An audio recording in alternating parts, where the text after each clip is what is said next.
शकुनी को आप सभी तो जानते ही होंगे, लेकिन क्या आपको पता है शकुनी को स्वर्ग मिला और वहीं पांडवों को नरक में जाना पड़ा था। और आखिर शकुनी क्यों कौरवों का विनाश करवाना चाहता था, जबकि शकुनी तो कौरवों का सगा मामा था। शकुनी को आपने लंगड़ा कर चलते हुए जरूर देखा होगा, लेकिन क्या आपको पता है कि शकुनी जन्म से लंगड़ा नहीं था और उसके पिताजी ने ही उसको लंगड़ा बनाया था, जबकि शकुनी के पिताजी उससे सबसे ज्यादा प्यार करते थे। शकुनी की जिंदगी की कहानी दरअसल काफी मार्मिक है। तो कहानी शुरू होती है महाभारत के गांधार राज्य से, जहाँ पे अभी अभी हस्तिनापुर से भीष्म पितामह आए हुए थे। वो यहाँ आए थे गांधार की राजकुमारी गांधारी का हाथ मांगने धृतराष्ट्र के लिए। धृतराष्ट्र जन्म से ही अंधे थे। ये बात गांधार नरेश और उनके परिवार में सबको पता थी, लेकिन वो भीष्म पितामह के सामने कुछ कर नहीं पाए। गांधार उस समय एक छोटा राज्य था और हस्तिनापुर उस समय अखंड भारत का सबसे शक्तिशाली राज्य। विवाह के लिए भीष्म पितामह ने गांधार की रक्षा करने का आश्वासन भी दिया हुआ था। इस वजह से उन्हें भीष्म पितामह की बात माननी पड़ी, जबकि ये बात उस समय गांधारी के भाई बहनों को बिल्कुल पसंद नहीं आई। गांधारी और धृतराष्ट्र का विवाह काफी भव्य रूप से हुआ, लेकिन विवाह के पश्चात भीष्म पितामह को कुछ ऐसी बात पता चली जिसने एक तरह से पूरे महाभारत युद्ध की नींव रख दी। गांधारी जब पैदा हुई तो उस समय वो पूरे भारतवर्ष की सबसे सुंदर कन्या थी। गांधार नरेश ने एक बड़े समारोह का आयोजन किया हुआ था। वहाँ पे पुरोहितों ने गांधार नरेश को बताया कि उनकी पुत्री मांगलिक है और उसके पति की मृत्यु जल्दी हो जाएगी, लेकिन वहीं अगर एक मांगलिक लड़की की शादी किसी दूसरे मांगलिक लड़के से करा दी जाए तो विधि के अनुसार दोनों का मंगल कट जाता है और किसी को कोई हानि नहीं होती। लेकिन वहीं इसका दूसरा समाधान भी पुरोहितों ने सुझाया, जिसके अनुसार गांधारी की शादी एक बकरे से करा दी गई और फिर उस बकरे की बलि दे दी गई, जिससे मंगल पूरा हो गया। लेकिन ये बात भीष्म पितामह को विवाह के बाद पता चली, तो उन्होंने ये माना कि धृतराष्ट्र की शादी एक विधवा स्त्री से हो गई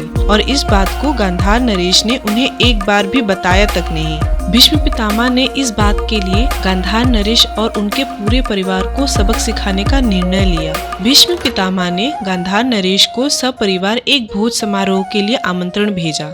गांधार नरेश इस आमंत्रण को टाल नहीं सके, क्योंकि एक तो ये भीष्म पितामह ने भेजा था और दूसरा विवाह के बाद लड़के वालों की तरफ से आया हुआ था। गांधार नरेश अपने परिवार के साथ हस्तिनापुर के लिए रवाना होते हैं। हस्तिनापुर में सबका काफी भव्य स्वागत होता है, लेकिन कुछ समय बाद ही भीष्म पितामह सबको कारागार में डाल देते हैं और ये आदेश देते हैं कि सभी लोगों को मिला के बस एक मुट्ठी चावल दिया जाए खाने के लिए। कुछ दिनों तक ऐसा चलता है और गांधार नरेश और उनके परिवार को बस एक मुट्ठी चावल ही खाने को मिलता है। भीष्म पितामह को एक आकस्मिक युद्ध के लिए हस्तिनापुर से बाहर जाना पड़ जाता है और उसमें उनको महीनों लग जाते हैं। लेकिन इधर हस्तिनापुर में सब कुछ वैसे का वैसा ही रहता है और गांधार नरेश और उनके परिवार को बस एक मुट्ठी चावल ही मिलता है। कुछ दिनों तक सब ठीक चलता है, लेकिन धीरे धीरे हालत खराब होने लगती है।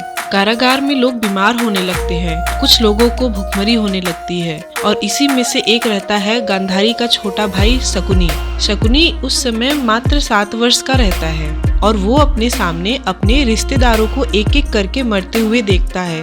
कुछ दिनों बाद सिर्फ गांधार नरेश और उनका परिवार ही बचता है। इनकी हालत भी बहुत खराब रहती है। फिर सभी लोग आपस में ये निर्णय लेते हैं कि एक मुट्ठी चावल अगर सब लोग खाते रहेंगे तो एक न एक दिन सभी लोग मर जाएंगे। इसलिए सब लोग अपने हिस्से का चावल शकुनी को ही देने लगते हैं, जिससे कम से कम शकुनी बच जाए। इसके बाद शकुनी के भाई और बहन भी एक एक करके मरने लगते हैं। धीरे धीरे सब लोग खत्म हो जाते हैं और वहाँ सिर्फ गांधार नरेश और शकुनी ही बचते हैं। गांधार नरेश शकुनी को अपने पास बुलाते हैं। शकुनी जैसे ही गांधार नरेश के पास जाता है, गांधार नरेश अपनी सारी शक्ति जुटा के शकुनी के घुटने पे पूरा दम लगा के लात मारते हैं। शकुनी का घुटना टूट जाता है। 7 साल का शकुनी दर्द से बिलखने लगता है और वो अपने पिताजी से कहता है कि आप मुझे अपने हिस्से का चावल भी खिला रहे हैं और फिर आप मार के मेरा घुटना भी तोड़ रहे हैं, आखिर क्यों?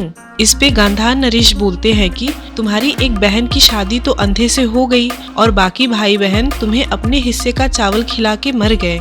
जल्द ही मैं भी मर जाऊंगा, लेकिन तू एक दिन यहाँ से बाहर निकलेगा और उस समय राजपाट की विलासिता में ये सब भूल जाएगा। इसलिए मैंने तुम्हारा ये घुटना तोड़ा, जिससे हर कदम के साथ तुम्हें ये याद आएगा कि हम लोगों के साथ यहाँ क्या हुआ था, कैसे तुम्हारे भाई बहनों की मृत्यु हुई, और इस बात का तुम बदला ले सको। और मेरे मरने के बाद मेरी अस्थियों को जलाना नहीं, मेरी अस्थि से तुम पासे बनवाना, वो हमेशा तुम्हारी बात सुनेंगे। इतना बोल के गांधार नरेश अपने प्राण छोड़ देते हैं और वहाँ शकुनी अकेला रह जाता है। कुछ दिनों बाद जब शकुनी बाहर आता है तो वो अपने पिताजी के कहे अनुसार उनकी अस्थियों से पासे बनवाता है और गांधार को छोड़ के अपनी बहन गांधारी के पास हस्तिनापुर में ही रहने लगता है। और आगे चल के यही शकुनी पूरे कौरवों के नाश का कारण बनता है, जहाँ वो चौपड़ के खेल में उन्हीं पासों की वजह से युधिष्ठिर से उनके राज्य के साथ उनको और उनके भाइयों को जीत जाता है और यहाँ तक कि द्रौपदी को भी जीत जाता है,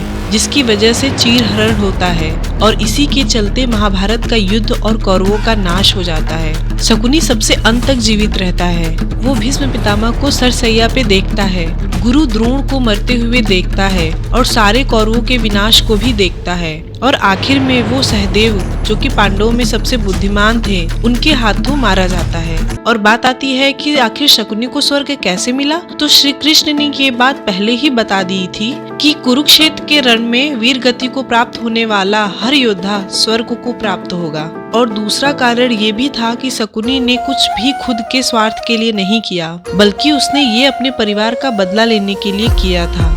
इसी के साथ ये कहानी यहाँ समाप्त होती है। अगर आपको ये कहानी अच्छी लगी तो इस वीडियो को लाइक करें और इस चैनल को सब्सक्राइब करें। आगे हम देखेंगे कि आखिर पांडवों को कैसे नर्क मिला और उसके बाद क्या हुआ, तो इस चैनल को सब्सक्राइब करना ना भूलें।